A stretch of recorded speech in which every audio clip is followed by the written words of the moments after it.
ભાદરવા સુદ પૂનમથી અમાસ સુધીના 16 દિવસ હિન્દુ ધર્મ પ્રણાલી મુજબ 7 પક્ષ તરીકે ઉજવાય છે.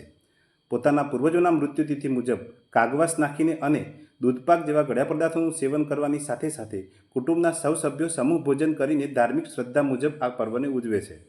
ધાર્મિક મહત્વની સાથોસાથ પ્રાકૃતિક, આયુર્વેદિક અને કૌટુંબિક તથ્યો આ સાથે જોડાયેલા છે.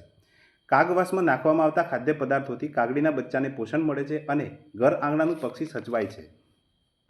આયુર્વેદના મતે ભાદરવામાં માનવ શરીરમાં પિત્ત વધે છે, જેનાથી બીમારીનું પ્રમાણ વધે છે. દૂધપાક અને ખીર જેવા ગળ્યા પદાર્થો આ સમય દરમિયાન ખાવાથી પિત્તનું શમન થાય છે અને બીમારી ઘટે છે.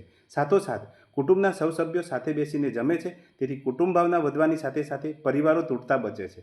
પક્ષી પ્રેમ, સ્વાસ્થ્ય અવેરનેસ અને કૌટુંબિક એકતા સાધતું આ પર્વ પૂર્વજોની અનમોલ દેન છે.